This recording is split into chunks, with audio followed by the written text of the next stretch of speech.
जय स्वामी विद्यार्थी मित्रों, आज આપણે રસાયણ વિજ્ઞાનની અંદર નવું ચેપ્ટર ચાલુ કરીએ છીએ અને ચેપ્ટરનું નામ છે પી વિભાગના તત્વો। આપણે ધોરણ 11 સાયન્સની અંદર બે વિભાગો જોયા હતા। આવર્ત કોષ્ટક મુખ્ય ચાર વિભાગોની અંદર વિતરિત થયેલું છે। એસ પી ડી એફ એની અંદર આપણે ધોરણ 11 સાયન્સ ની અંદર એક વિભાગ જોયો તો એસ વિભાગના તત્વો, જેની અંદર એસ વિભાગની અંદર આવતું હતું પહેલું આ બાજુ સ્ટાર્ટ કરીએ તો હાઇડ્રોજન, પછી સોડિયમ, પોટેશિયમ, રૂબિડિયમ, આલ્કલી ધાતુ તત્વ, ત્યાર પછી આ બાજુ હતું લિથિયમ, બરાબર, કેલ્શિયમ, મેગ્નેશિયમ, બધા તત્વો જોયા હતા આપણે। આલ્કલાઇન તત્વો હતા, એ બધા તત્વોનો આપણે મુખ્ય અભ્યાસ કર્યો। એમના एग्जाम ની અંદર એના પ્રશ્નો પણ આપણે જોયા હતા કે ભાઈ સોડિયમ અને પોટેશિયમ નું જૈવિક મહત્વ શું છે, એ બધા આઈએમપી પ્રશ્નો આપણે બધા તૈયાર કરેલા। હવે આજે આપણે પી વિભાગના તત્વો જોવાના છે। ધોરણ 12 સાયન્સ ની અંદર આપણે બે વિભાગો ભણવાના છે, ત્રણ વિભાગો। એક તો આખો પી વિભાગ ભણવાનો છે અને બીજો પી વિભાગ ધોરણ 11 માં પણ હતો। ધોરણ 11 ની અંદર આપણે બે સમૂહોની વાત કરેલી, બોરોન અને એની પછીનું જે બીજું તત્વ છે એના એટલે કે સમૂહ નંબર 13 અને સમૂહ નંબર 14, આ બે સમૂહોના આપણે અભ્યાસ કરેલો। અને એના પછીના જે બીજા બાકીના સમૂહ રહ્યા તે તમે 14 જો 14 પછી 15 16 17 18 એ તત્વો આજે આપણે ચેપ્ટર સ્ટાર્ટ થાય છે પી વિભાગના તત્વો, એની અંદર એનો અભ્યાસ આપણે કરવાના છે। અને આ પી વિભાગના જે તત્વો છે એ પી વિભાગના તત્વોનું શું મહત્વ છે, ક્યાંથી આપણને પ્રાપ્ત થાય છે અને એનું પૃથ્વીના પેટાળમાંથી કેટલા પ્રમાણની અંદર આપણને મળી રહે છે, વાતાવરણમાં કેટલા પ્રમાણમાં હોય છે, એના પ્રાપ્તિ સ્થાન શું છે, એની ઇલેક્ટ્રોનની રચના પી વિભાગની આપણે કોમન વાત કરેલી, બરાબર। પણ સમૂહ પ્રમાણે એની બાહ્યતમ કક્ષા જે છે એ બાહ્યતમ કક્ષાની ઇલેક્ટ્રોન રચનામાં થોડો ફેરફાર થાય છે। એના આધારે આજે આપણે જોઈએ છે પી વિભાગના તત્વો। પી વિભાગના તત્વોની અંદર આપણે 13 અને 14 ભણી ગયા છે, એટલે સમૂહ 15 થી શરૂ થશે। એટલે આપણે જોઈએ છે તે પી વિભાગના તત્વોમાં સમૂહ નંબર 15। તો સમૂહ 15 ના તત્વો કયા છે? તો સમૂહ 15 ના તત્વોની અંદર આ સમૂહમાં નાઇટ્રોજન, ફોસ્ફરસ એટલે કે N P S Sb Bi અને મોસ્કોનિયમને Mc કહેવામાં આવે, પણ આપણે અહીંયા આગળ આ થોડું નામ એટલા માટે લખ્યું કે મોસ્કોનિયમ। હજી પણ આ તત્વોના આવર્ત કોષ્ટકમાં અણુ જગ્યા ખાલી છે, બરાબર। આના કોઈ વાર રાસાયણિક આપણે આગળ જોઈશું તો એનો સમાવેશ થાય છે। સમૂહમાં જેમ ઉપરથી નીચે તરફ જઈએ છે, સમૂહમાં ઉપરથી જેમ નીચે તરફ આપણે આવીએ તેમ નાઇટ્રોજન થી બિસ્મથ તરફ, N થી Bi એટલે કે બિસ્મથ તરફ જઈએ તેમ અધાત્વીય ગુણધર્મ ઘટે છે। એટલે અધાત્વીય ગુણ ઘટે છે એનો મતલબ શું? ઉપરની બાજુ બધા અધાતુ તત્વો રહેલા છે, જેમ જેમ નીચે જેમ અધાત્વીય ગુણધર્મ ઘટી જાય છે અને ધાતુ તત્વની અંદર રૂપાંતરિત થવાનું, એટલે ઉપરથી નીચે તરફ જાઓ તેમ ધાત્વીય ગુણધર્મ વધે છે અને અધાત્વીય ગુણધર્મ ઘટે છે અને ધાત્વીય ગુણધર્મ વધે છે। તો આથી આપણે આગળ બહુ શોર્ટમાં સરસ રીતે સમજાવી દીધું છે કે ધાત્વીય અધાત્વીયની અંદર કોનો સમાવેશ થાય છે? તો કે નાઇટ્રોજન અને ફોસ્ફરસ। આ નાઇટ્રોજન અને ફોસ્ફરસનો સમાવેશ એટલે N અને P નો સમાવેશ થાય છે। ત્યાર પછી અર્ધધાતુ તત્વમાં, બરાબર, અર્ધધાતુ તત્વની અંદર કોનો સમાવેશ થાય? તો અર્ધધાતુની અંદર આર્સેનિક એટલે As અને Sb એટલે બી એન્ટીમની, બરાબર, એટલે આ ધાતુ તત્વોનો સમાવેશ કરવામાં આવે છે। ત્યાર પછી ધાતુ અર્ધધાતુય એટલે કેવા કે ધાતુ પણ નહીં અને અધાતુ પણ નહીં એવા તત્વો, ધાતુ તત્વ પણ ના ગણવામાં આવે અને અધાતુ પણ ના ગણાય, બંનેની વચ્ચેનો જે સમૂહ એની અંદર આ બેનો As અને Sb નો સમાવેશ થાય છે। ત્યાર પછી બિસ્મથ Bi, બરાબર, તો બિસ્મથ એ ધાતુ તત્વમાં લેવામાં આવે છે અને છેલ્લું છે બીજું Mc એટલે કે મોસ્કોવિયમ, બરાબર। આ તત્વોના રીતે અધાતુ તત્વ, અર્ધધાતુ તત્વ અને ધાત્વિક તત્વ. ત્યાર પછી આ બધા તત્વો ક્યાંથી મળી આવે છે એનું પ્રાપ્તિ સ્થાન કહેવાય છે. જે જ્યાંથી મળી આવતા એના પ્રાપ્તિ સ્થાનો કયા છે? તો પહેલું છે નાઇટ્રોજન. નાઇટ્રોજનનું પ્રાપ્તિ સ્થાન શું છે? તો વાતાવરણમાં કદથી, વાતાવરણમાં પણ નાઇટ્રોજનનું પ્રમાણ રહેલું છે. વાતાવરણમાં કદથી 78% જેટલો વાતાવરણની અંદર નાઇટ્રોજન રહેલો છે. કદથી એટલે કે V/V જેને કહેવામાં આવે છે. કદથી ટકાવારી નો પર્સન્ટેજ આપે છે. 78% નાઇટ્રોજન છે. તો બાકી રહ્યું કેટલા ટકા? 100% માંથી 78% નાઇટ્રોજન છે. તો બાકી કેટલા ટકા રહ્યો? 100 માંથી 78 કાઢી નાખો, બરાબર, એટલે કે 22%. કેટલા ટકા? 22% રહ્યો. એની અંદર ઓક્સિજન આવશે, હાઇડ્રોજન આવશે, બધા તત્વો. પણ કદથી આટલું પ્રમાણ રહેલું છે.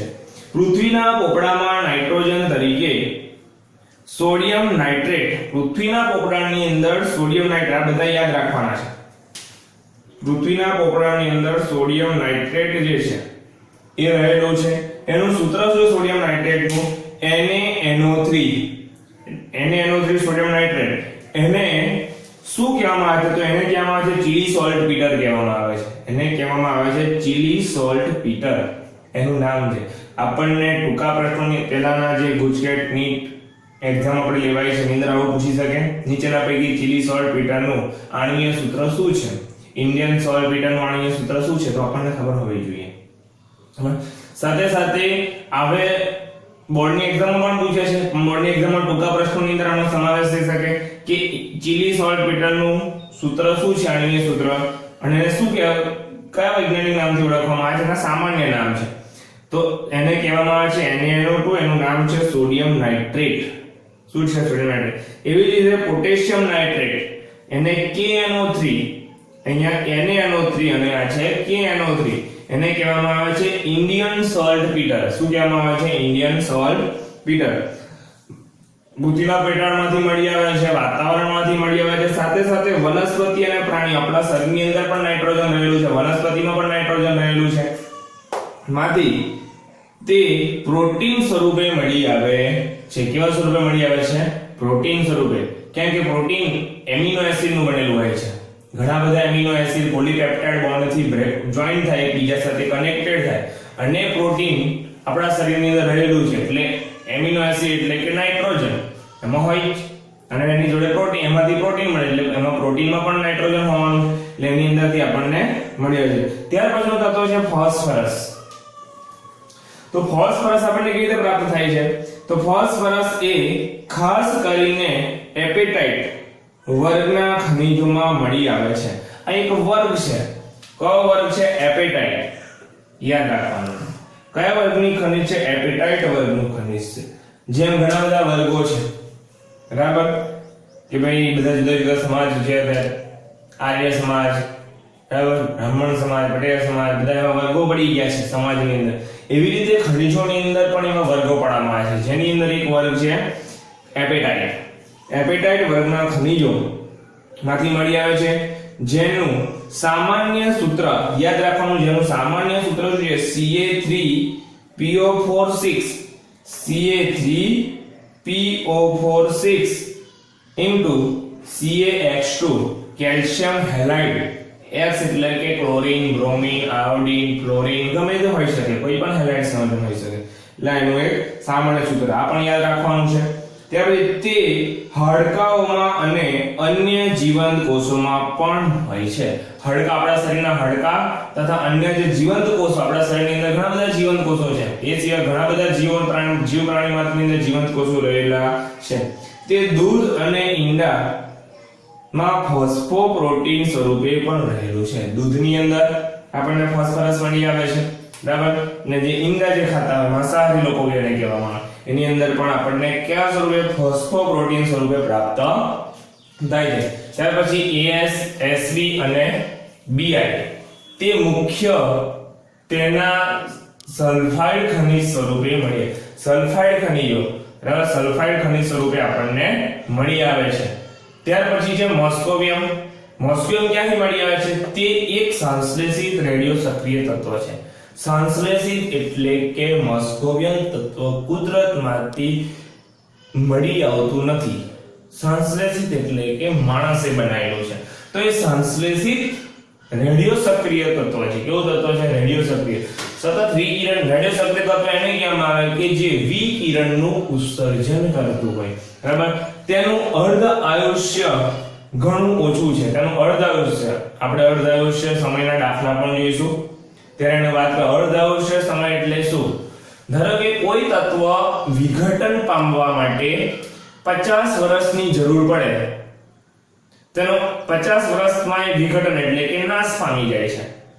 તો 50 વર્ષનું અડધું એટલે કે 25 વર્ષ. તો 25 વર્ષ એનું અર્ધ આયુષ્ય સમય થયો. બહુ ઈઝી.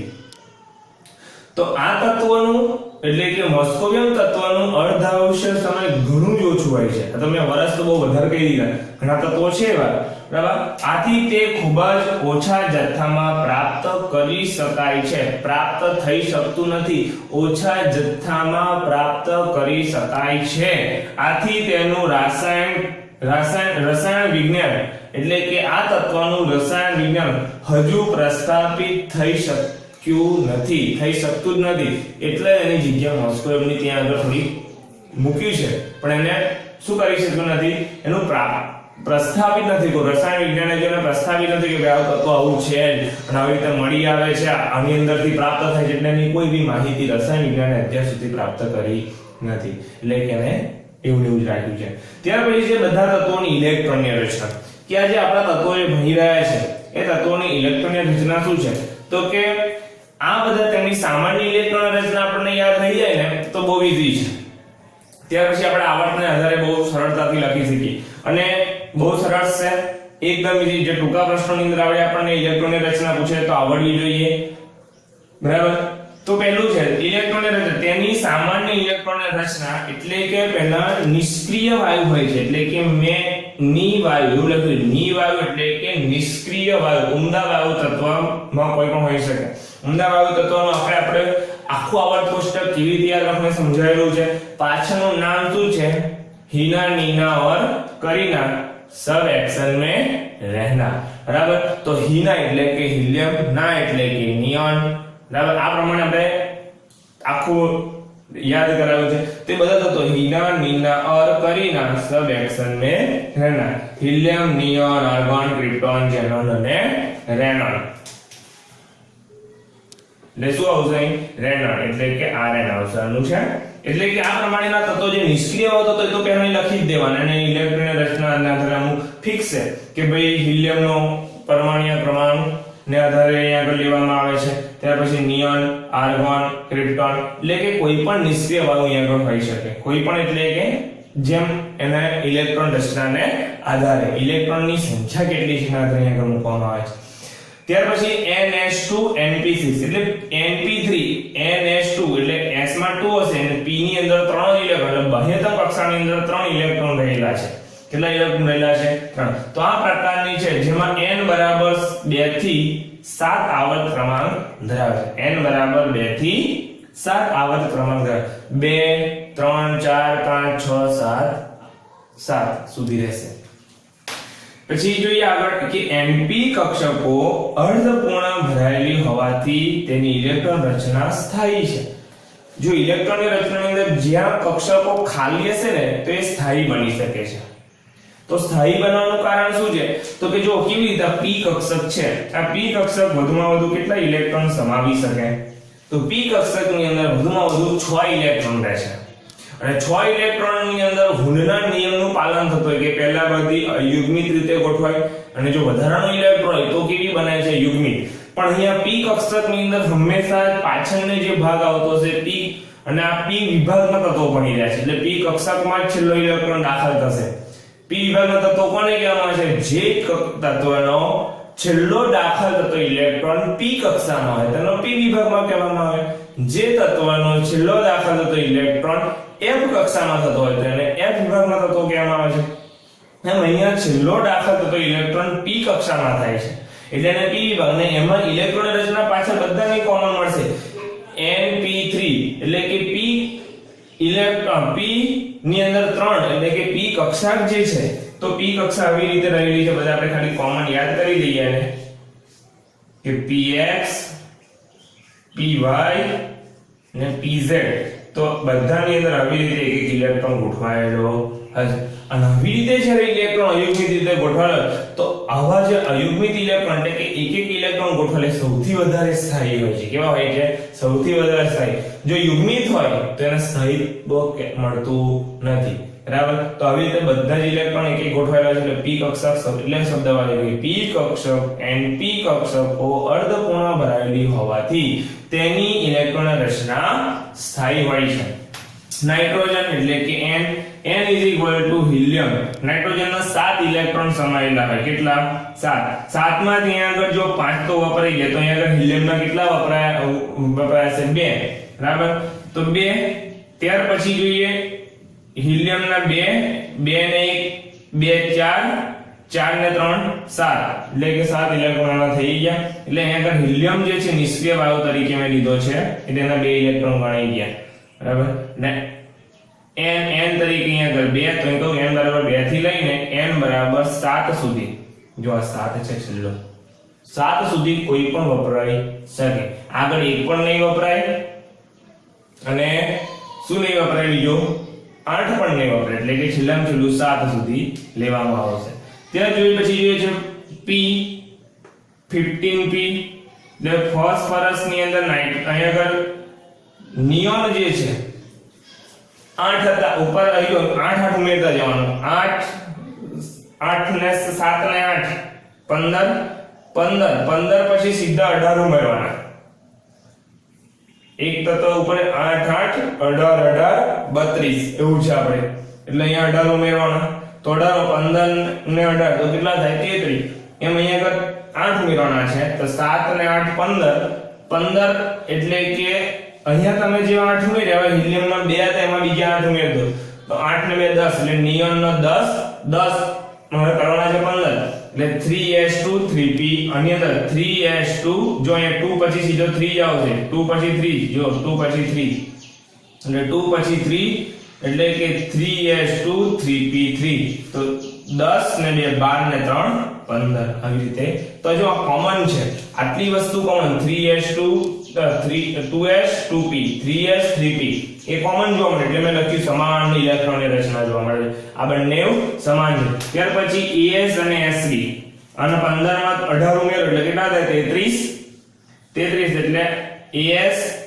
એની અંદર અહીંયા 10 હતા 10 ની અંદર બીજા 8 ઉમેરવાના એટલે કેટલા થઈ ગયા 18 કેટલા થયા 18 તો અહીં 18 તત્વોની અંદર ગોઠવાશે બેનની અને અંદર 8 માં 8 13 3 વધી 1 નહીં 23 આવશે નહીં 18 11 વધી 1 બરાબર છે આર્સેનિક તત્વની અંદર અહીં આગળ આવશે 33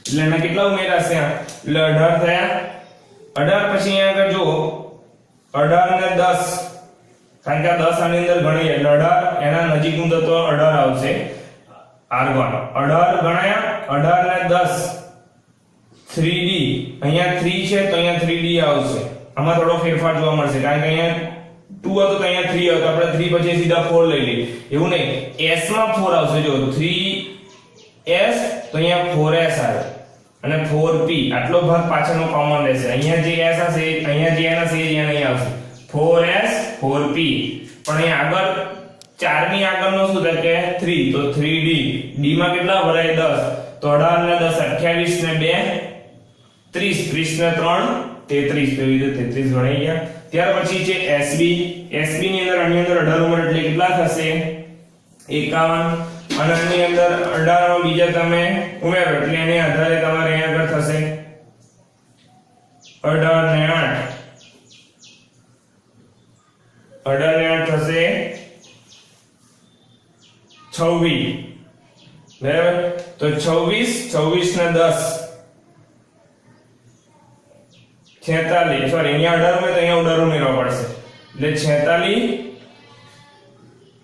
18 એટલે આપણે એનો 18 લીધા તો 18 ને બીજા 18 18 દુ 32 બરાબર 32 32 ને 10 42 ને 2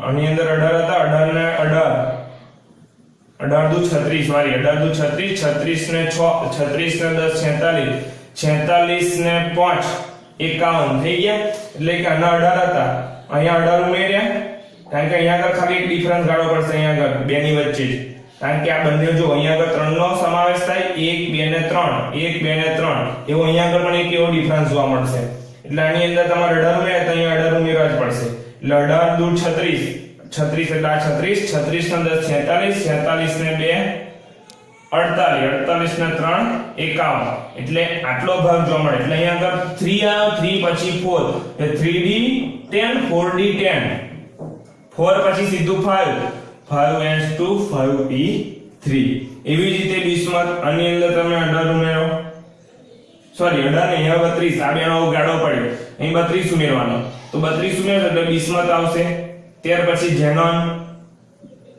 ઉમેરતા જજો તો ખાલી 2 3 માં સમજાવું બધાને તમારી રીતે સમજી લેવાનું છે આ બંનેમાં 32 32 એડ કરવાના ત્યાર પછી 4d હતું જો અહીંયા આગળ s પછી સીધો d આવી ગયો d પછી કોણ આવશે p એટલે 4 પછી સીધું અહીંયા જો 3s તો અહીંયા 3d લીધો 4d 4d પછી 4f 14 f માં કેટલા મળી 14 ને અહીંયા આગળ 5d 10 5d 10 અને 5 પછી 6s આવે તો 6s2 6p3 એવી જ રીતે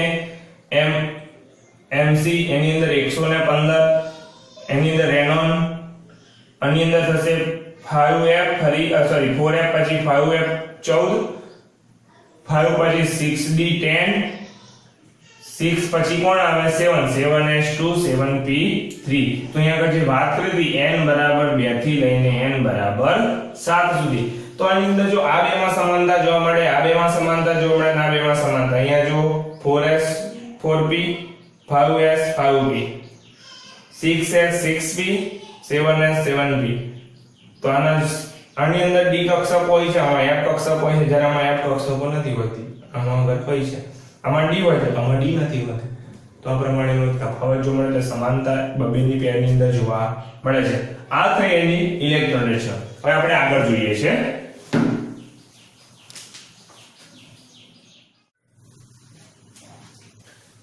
આગળનો પોઈન્ટ વિદ્યાર્થી મિત્રો એવો છે કે પરમાણુય ત્રિજ્યા અને આયનીકરણ ત્રિજ્યા તો પરમાણુય ત્રિજ્યા અને આયનીકરણ ત્રિજ્યામાં આપણે ટોપિક ભણી ગયા છે કે પરમાણુના કેન્દ્રથી લઈને તેની બાહ્યતમ કક્ષા વચ્ચેનું જે અંતર છે એને કઈ ત્રિજ્યા કહેવામાં આવે છે પરમાણુય ત્રિજ્યા અને આયનીકરણ ત્રિજ્યા એટલે પરમાણુ જ્યારે પોતાનો એક ઇલેક્ટ્રોન ગુમાવીને અથવા તો ગમે તેટલા ઇલેક્ટ્રોન ગુમાવીને અથવા તો ઇલેક્ટ્રોન મેળવીને જે આયન બને છે એને કહેવામાં આવે છે આયનીકરણ ત્રિજ્યા ધન આયન હોય એનું આયનીકરણ ત્રિજ્યા ઓછી હોય ઋણ આયન હોય એની આયનીકરણ ત્રિજ્યા વધુ હોય બરાબર એવું આપણે ધોરણ 11 સાયન્સ ની અંદર ભણી ગયા છે આપણે જોઈએ છે કે આ સમૂહમાં ઉપરથી નીચે તરફ જઈએ એટલે નાઇટ્રોજન થી લઈને બિસ્મત તરફ જઈએ તેમ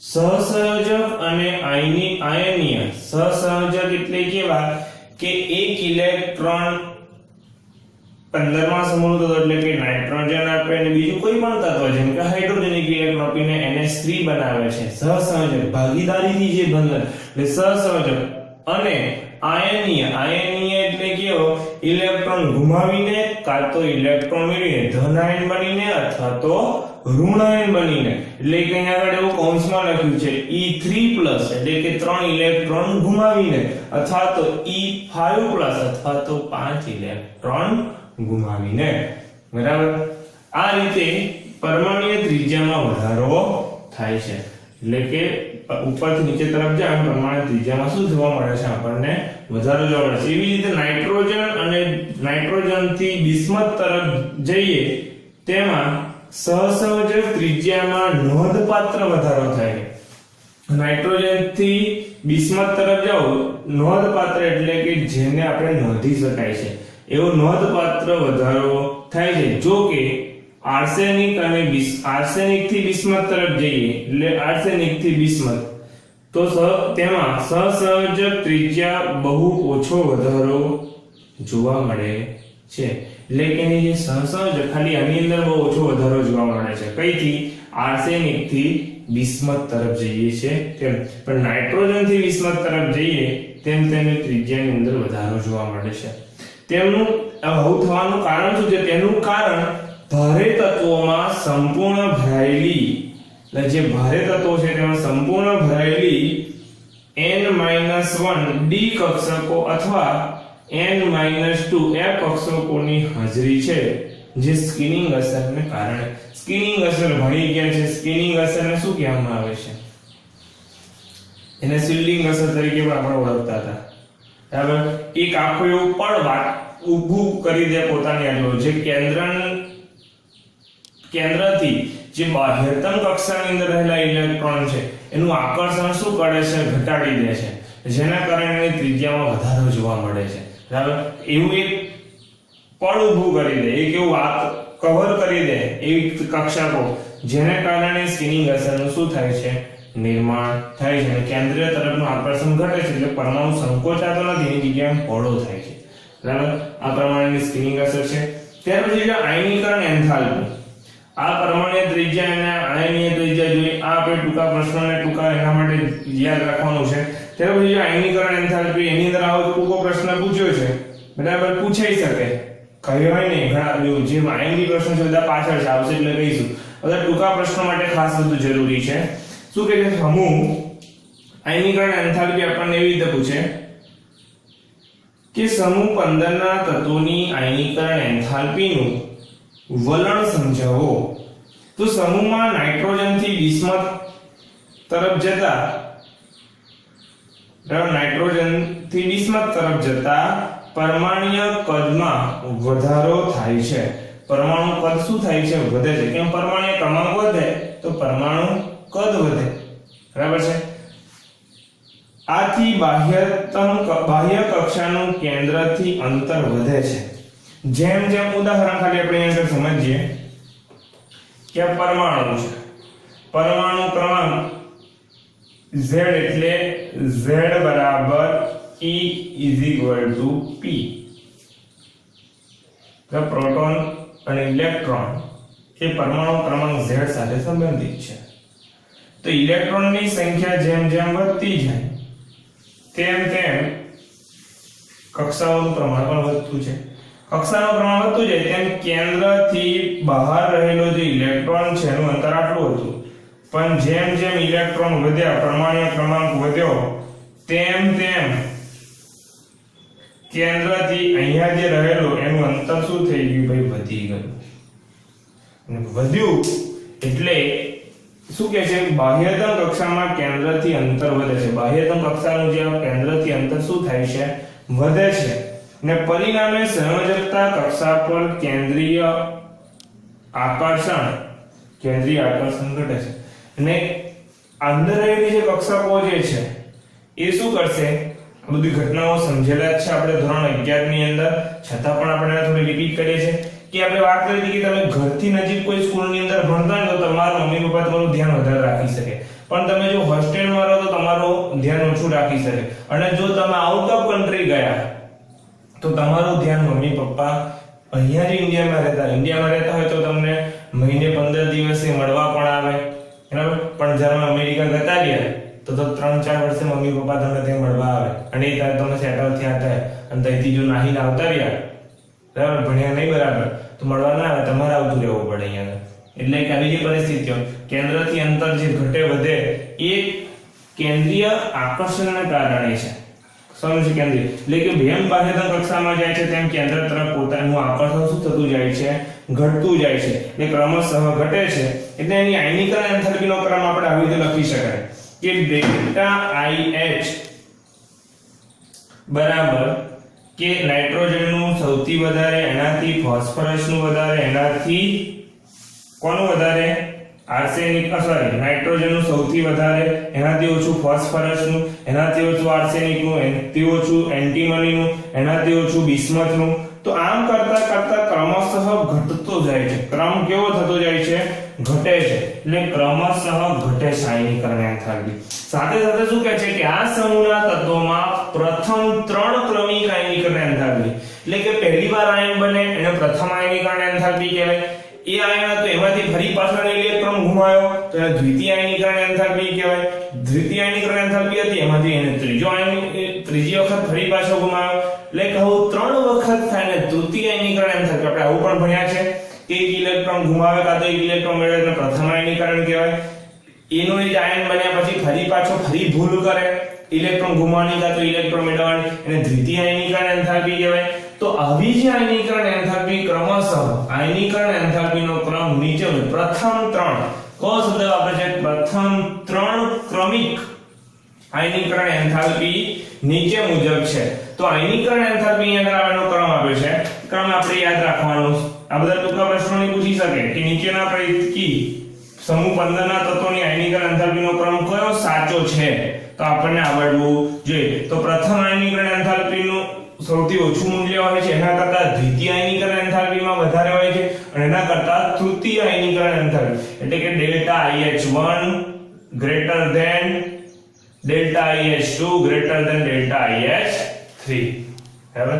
આ પ્રમાણે આપણને જોવા મળે છે. અને વિદ્યુત ઋણતા એના પછીનો જ પોઈન્ટ છે, એનો બહુ ટૂંકમાં છે કે વિદ્યુત ઋણતા કોને કહેવામાં આવે છે? કે વિદ્યુત ઋણતા એટલે કે અચ્છા ભૂલી ગયા છો કે વિદ્યુત ઋણતા કોને કહેવાય? કે પોતાની જોડે જોડાયેલા તત્વ જ્યારે પોતાની ઇલેક્ટ્રોન વધારે હોય પેલાના સામેવાળા ઇલેક્ટ્રોન ઓછા આપે હોય કાં તો ઇલેક્ટ્રોનની સંખ્યા વધારે હોય તેમની વચ્ચે જે સહસંયોજક બંધ બને છે એના જે ઇલેક્ટ્રોન છે પોતાના તરફ સહેજ ખેંચેલા રાખે છે, પોતાના તરફ સહેજ આકર્ષાયેલા રાખે છે, એને કારણે વિદ્યુત ઋણતા શું કરવામાં આવે છે? નક્કી કરવામાં આવે છે. તો એ વિદ્યુત ઋણતા તો નાઇટ્રોજન થી બિસ્મથમાં વિદ્યુત ઋણતા પરમાણુય કદ વધવાના કારણે ઘટે છે. પરમાણુનું કદ જેમ વધતું જાય એમ વિદ્યુત ઋણતા શું થતી જાય છે? ઘટતી જાય છે.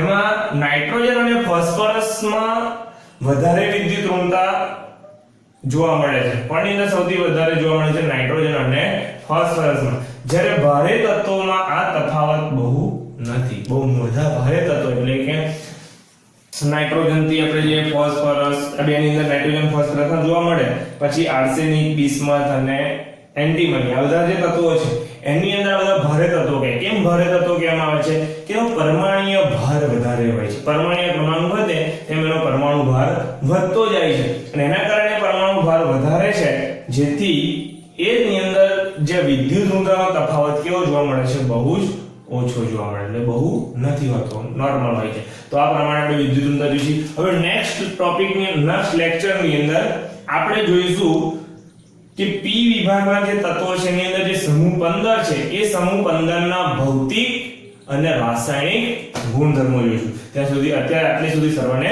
જય સ્વામિનારાયણ.